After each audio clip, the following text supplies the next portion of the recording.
Living in Miami, living La Vida Loca is great, but not if you're broke.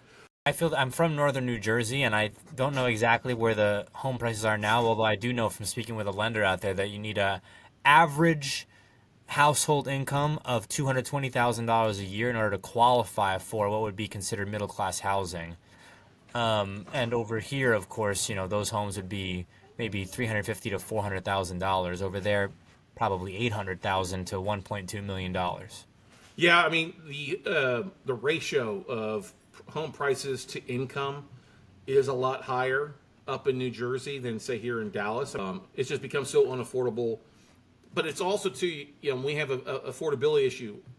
Even though I am in the real estate space and an aspiring real estate investor, you would think that I would not be empathetic to this, but I am. And I think a lot of people, if they don't start looking at the real estate from the lens of being an investor, I hate to say this, they may never own real, unless their parents die and they have money coming to them, or unless they inherit. But, you know, I'm actually not bullish. I'm bearish on the concept of younger people owning homes. I think unless they make, that large income, or unless they are able to, marry into money, or just have two people in the same household with money, I think it's tougher and tougher. How are teachers who are making, 60 to $80,000 a year supposed to be able to, specifically on the coast, but even elsewhere, supposed to be able to qualify? So the thing you have to keep in mind is it's once again it's the affordability and setting.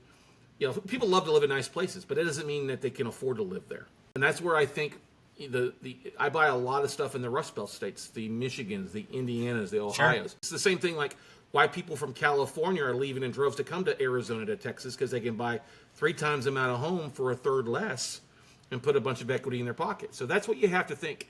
Living in Miami, living La Vida Loca is great, but not if you're broke.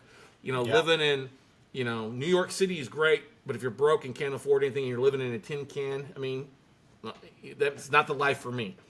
But when you look at I call it geographic arbitrage. And so when I think about all those things and I think about what I want to do with my life, as far as from the real estate standpoint, I'm like, I don't want to take the hardest path. I want to give myself the best possible chance to succeed. So where are places that people can do that? Texas, Arizona, Oklahoma.